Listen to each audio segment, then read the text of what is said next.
She hated me. Or maybe that's just what love looks like when you're afraid of it.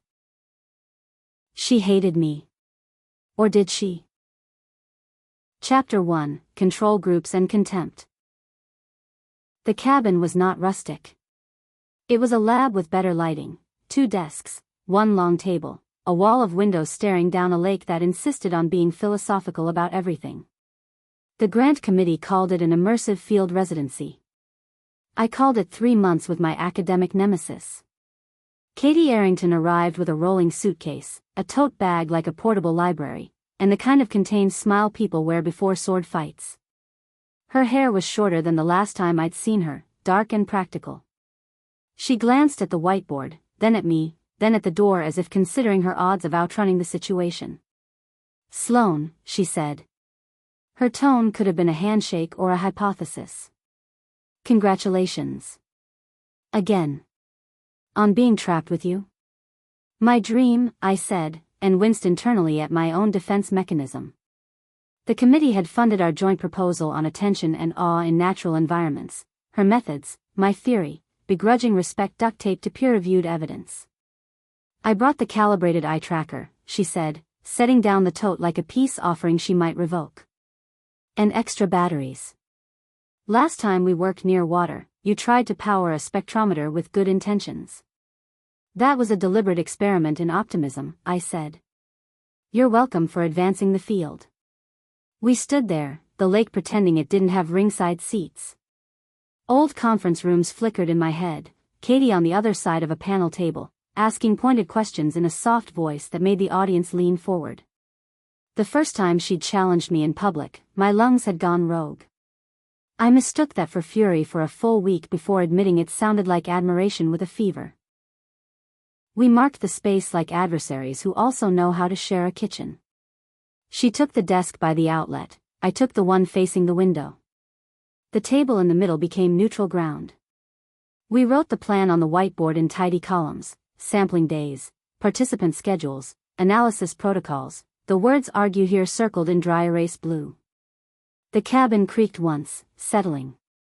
Katie pushed a spare mug toward me, as though she hated me less when I was caffeinated. "Truce until lunch," she said. "Until lunch," I echoed, and added a line under "argue here, only after coffee." Outside, the lake exhaled a small wind. Inside, I tried not to notice the way her attention sharpened when she read, how she looked like a blade and a bomb at the same time. She hated me. Or maybe I had just built a research program around avoiding the question of what it is to want someone who could undo you with a single, perfectly worded critique. We opened our laptops. We got to work.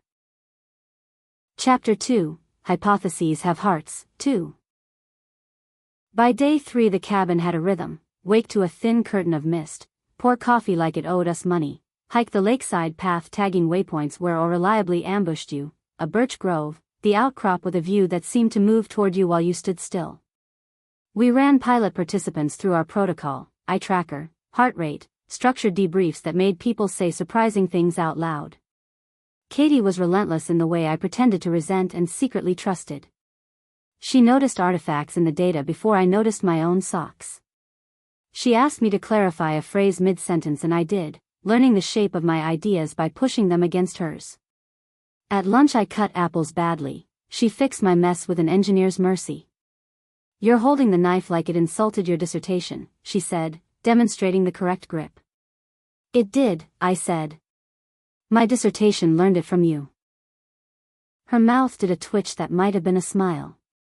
"I gave your dissertation 5 extra citations in my literature review," she said. "Don't pretend we don't feed each other." I pretended anyway because our old habit was inertia. But that night I found the review and saw the line. See also called her Sloane, whose work on directed attention restoration complicates the classic model in useful ways. Useful. From Katie, that was practically a sonnet. On the porch, the sky practiced constellations and I practiced telling the truth. "Why do you hate me?" I asked, heart doing its own study in arousal and shame. She didn't flinch. "I don't," she said. "I hate being wrong in front of you." I stared. "That's backwards." You delight in correcting me. It's my nervous system's love language, she said dryly. Then, softer, you scare me. I laughed, too loud. I scare you? Katie, please. You say things the room didn't know it needed, she said. I'm busy building scaffolds and you appear with a roof. It makes me feel like a ladder on a very windy day. I took a breath that went down like a stone and came up like a bird. You do that to me, too, I said. Except you make me build better scaffolds. We looked at each other like a pair of grad students who'd read the same paper and weren't sure if it was revelation or error. Then her phone chimed, saving us from deciding. A text from the grant coordinator, board members visiting next week. Prep a mid-residency briefing. Katie grimaced. They'll want polished. We'll give them honest, I said. It sounded brave when the lake was applauding. Chapter 3, Replication Crisis of the Heart.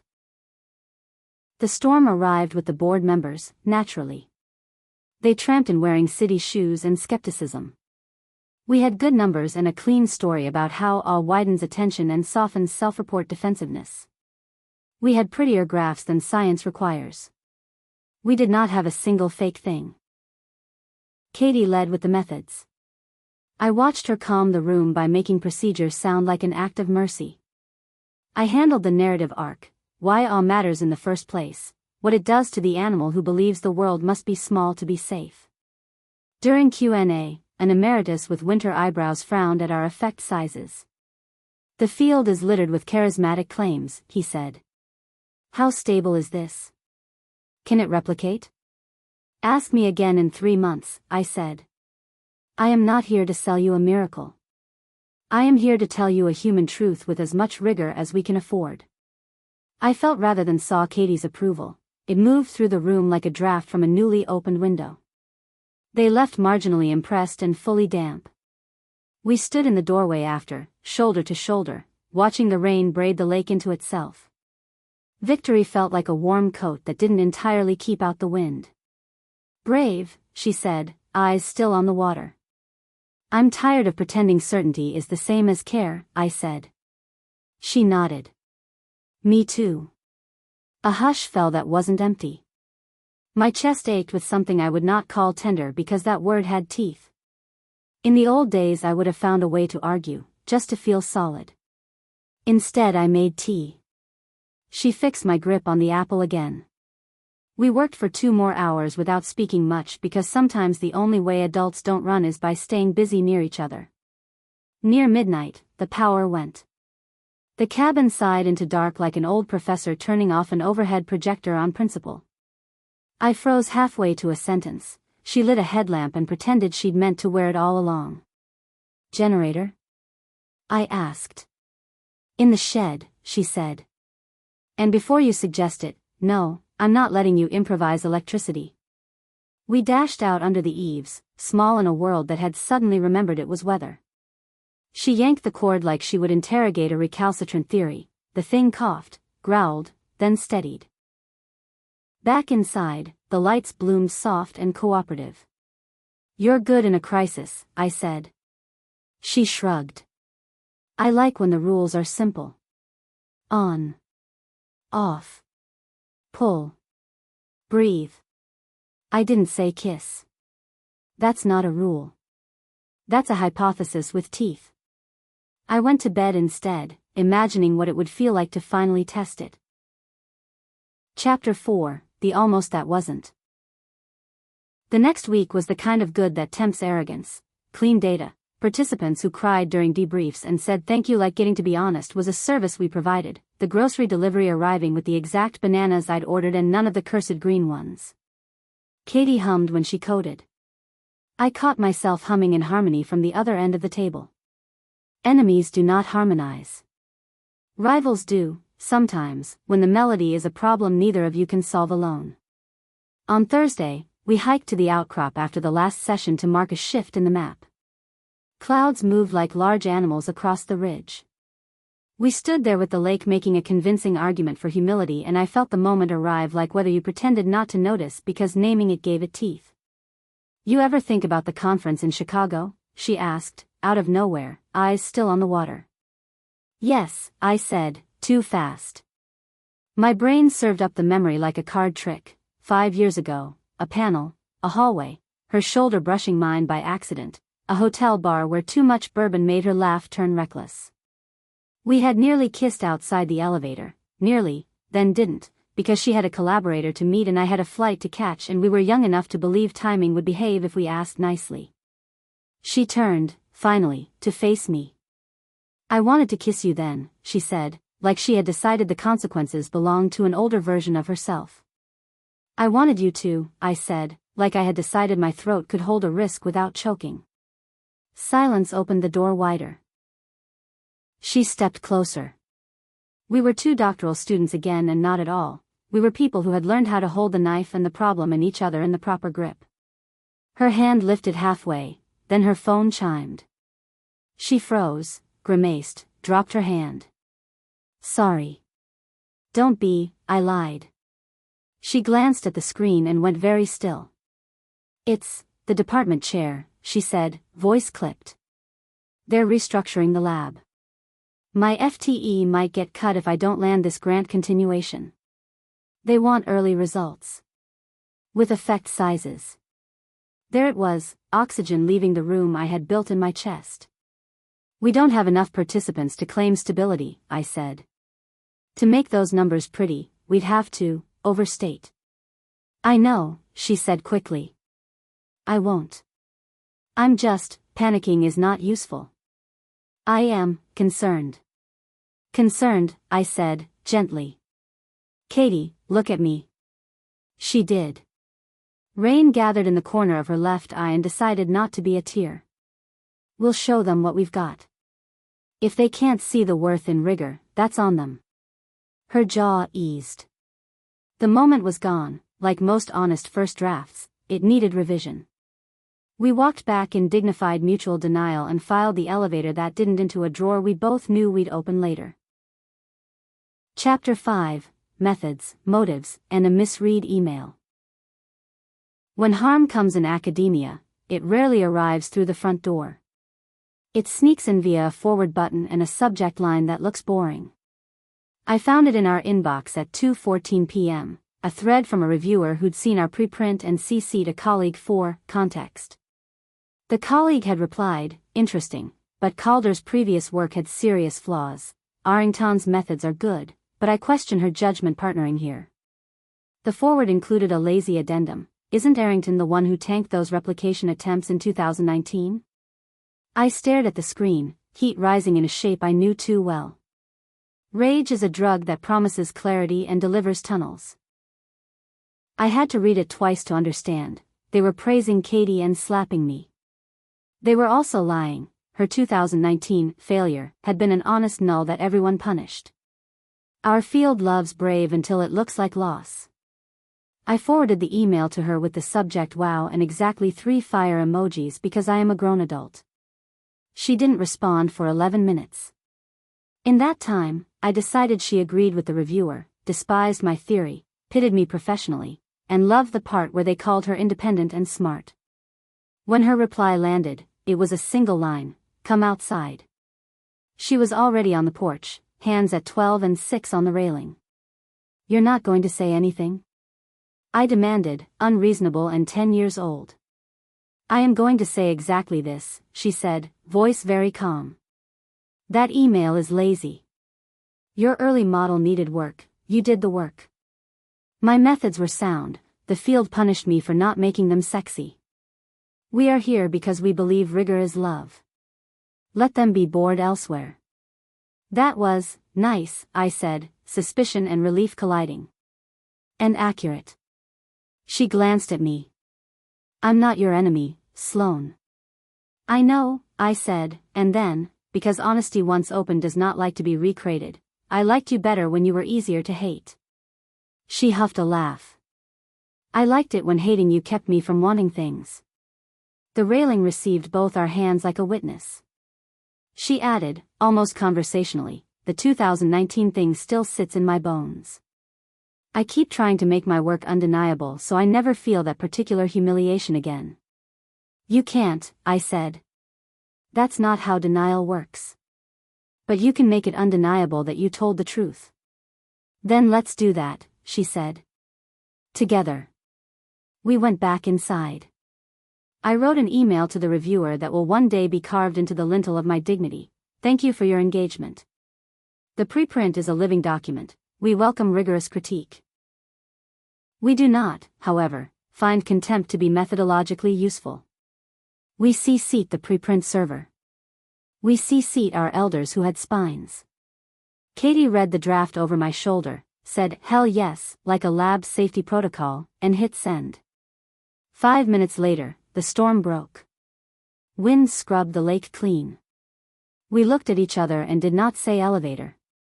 But we were breathing like people who had made a room inside their ribs and found there were windows. Chapter 6, Interventions, Field and Otherwise.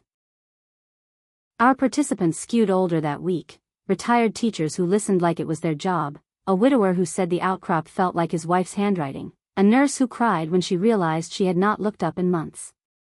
Turned out to be an intervention you could give for free if you were willing to design a container that fit. Katie's shoulder brushed mine 10 times a day and I began to think in units of proximity. She tied her hair with a pencil during debriefs and my heart made a graph about it. At night we watched old lectures on a tiny screen and paused to argue with dead scientists like they were on our panel. One evening, a raccoon attempted to steal our granola through an open window. I caught it mid-crime. It froze with one tiny paw in the bag. Katie raised an eyebrow the way she does when a reviewer makes an outrageous claim. Sir, she said to the raccoon. Unacceptable. It left in dignified reverse. I laughed so hard I folded. She watched me laugh like a field note, head tilted. What? I asked, wiping my eyes. I forgot you do that, she said softly. Laugh like you earned it. This is how it happens. You are in a cabin built by strangers, trying to measure wonder with tools too human for the task, and the person who once made you feel small gives you back a part of yourself you didn't know you'd filed under non-essential. Later, we sat on the floor to make the graphs behave. The power flickered and recovered. A small mercy. She glanced at my laptop, then at me. You write like you're breaking a horse, she said. You code like you're telling it a bedtime story, I said. Between us, she said, we might build a civilization. I didn't kiss her. I wrote an equation on the whiteboard instead, rigor times care equals durability. She added beneath it, and, sometimes, love. She capped the marker very carefully, like she had just said something that could upset the instruments. Chapter 7, The Lake Takes Our Picture. Fog lifted exactly once a week, like an appointment. We took the camera to the dock to replicate a shot for the eventual talk. Katie set the tripod with a precision that implies trust issues. I checked the intervalometer like it owed me rent. The result would be a time-lapse of fog becoming lake, proof that perspective changes are measurable even when they feel like magic. We stepped into the frame by accident while adjusting angles. The camera clicked every 5 seconds. I saw it in my mind before it happened, a sequence of 2 women looking at a horizon, then at each other, closer with each frame, until the world disappeared and all you could see was the distance closing. We're in the shot, I said. Let it take us, she said. We stood without moving, shoulders almost but not quite touching, for 2 minutes that felt like younger versions of ourselves holding their breath so the older ones could decide. At the 80th click, she slid her hand into mine.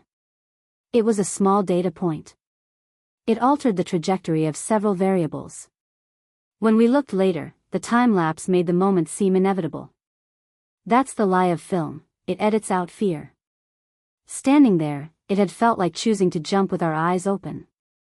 I want this, she said, not to the camera. I'm tired of waiting for better timing to arrive like a donor. Okay, I said, believing the word for the first time. We kissed in the same frame as the lake learning to be itself again. The time-lapse rendered it as a flicker, a brief collapse of boundary.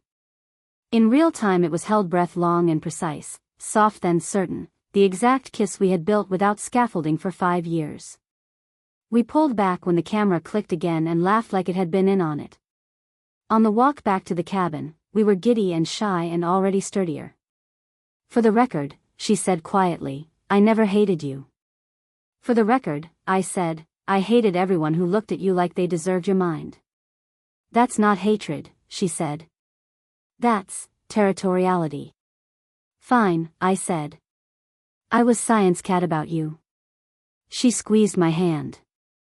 Me too. Chapter 8, The Fight We Had to Have.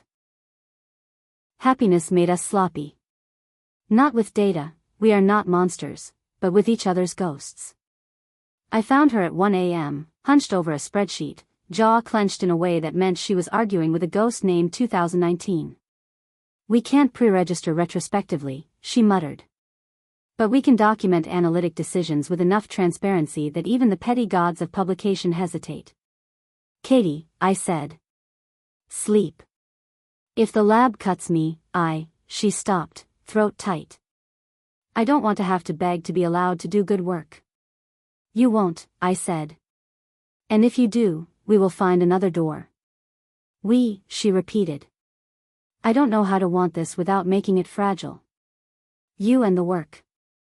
When one goes, the other. This is not a binary, I said, more sharply than I meant. I'm not a Grant. She flinched. I know, she said, quietly. I didn't mean. I know what you meant, I said, softer. I also know you're allowed to be afraid without offering yourself to fear like an altar. She stared at the screen, then shut the laptop gently, like calling an end to hostilities. I'm sorry, she said. It's not you. It is me, I said. It's us. Because we decided that. That's what we signed up for when we let the camera take our picture. Her mouth trembled, the tiniest failure of stoicism. Stay, she said, as if I had been about to run. The old Sloane might have. This Sloane crawled onto the couch and let Katie lean into her until the tide went out. We can lose the grant and still keep the thing, I said into her hair. We can lose the job and keep the work. We can lose the myth of being smarter than pain and keep enough to go again. Promise? She asked. Promise, I said, and made a mental note to write promises our methods on the whiteboard in the morning. Chapter 9, Reviewers 2 and 3, and my brother's thermos.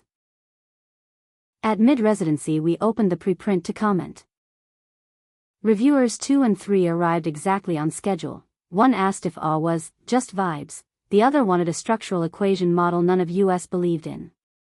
Katie and I split the replies like a fun sport. She handled math pedantry with devastating kindness. I dragged the conversation back to care without letting it turn to soup. The best email came from my brother, a high school chemistry teacher with a thermos that has seen things.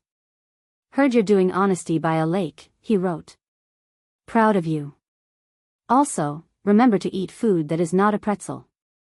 Attached, a photo of my childhood dog, long deceased, which somehow made me cry in a way that required going outside so Katie didn't see. She did, of course. She always saw. You all right? She asked on the porch. My brother sent the ghost of a golden retriever, I said, laughing on a hiccup. He always liked you best, she said. That's factually accurate. We watched a loon make an argument for commitment. If we get this funded again, she said, I want to take it to schools. Imagine measuring awe in the cafeteria line. Imagine giving kids a map to pay attention to themselves that isn't punishment. My chest pried itself open for more air. Okay, I said, the word now an instrument. Let's build that into the continuation. She reached for my hand like it was a lab tool she was finally trained on. We drafted the outreach section with our feet on the railing and our hearts behaving like grown-ups. Chapter 10, 3 months, a map, and a door we built. The last week was a montage, participants hugging us, graphs behaving, the cabin learning the shape of our mornings. We printed one photo from the time-lapse, the frame where the fog was mostly gone, the lake honest, our hands together like we had invented a new instrument. We taped it to the whiteboard under Argue Here. Katie drew a tiny heart in the corner and then crossed it out, embarrassed. I drew a smaller one that she pretended not to see. On the final day, we presented to the board again, effect sizes still modest, stories stronger, a model refined enough to stand. We did not oversell. We did not apologize. They asked harder questions this time, which is how you know you earned the room.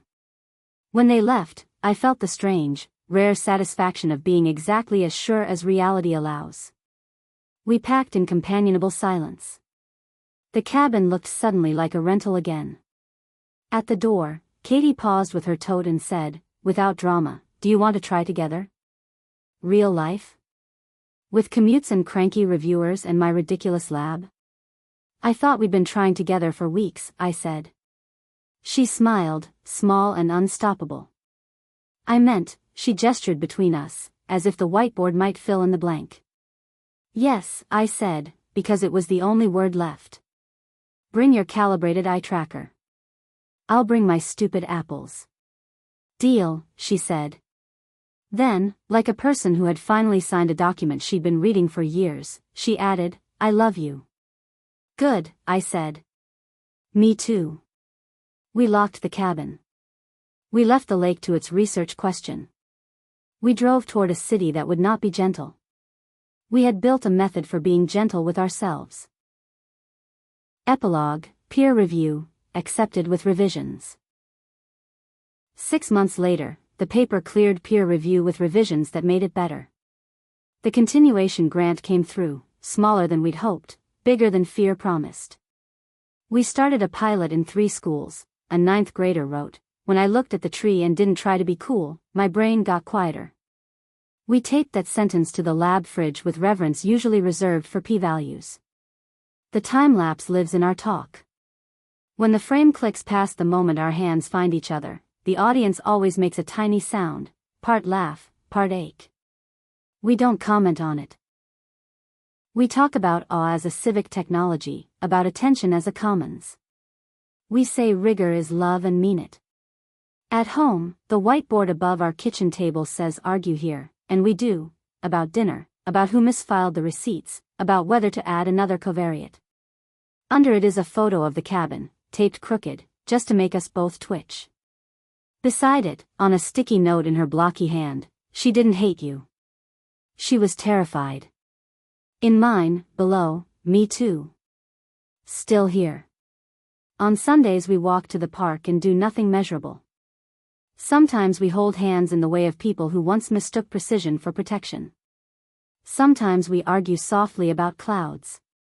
Always we stop on the bridge and let the river reset the scale of things. Once, near dusk, Katie leaned on the railing, looked out, and said, like a method and a prayer, "Thank you for being the roof." "Thank you for the scaffolds," I said. "Accepted with revisions?" she asked, grinning. "Accepted," I said, and kissed her with the gentle, durable certainty of a person who no longer confuses fear for hatred, or rigor for withholding, or love for anything but the cleanest kind of care. The end. If you enjoyed this, hit like, subscribe, and drop your favorite chapter plus timestamp in the comments to help more WLW stories find readers.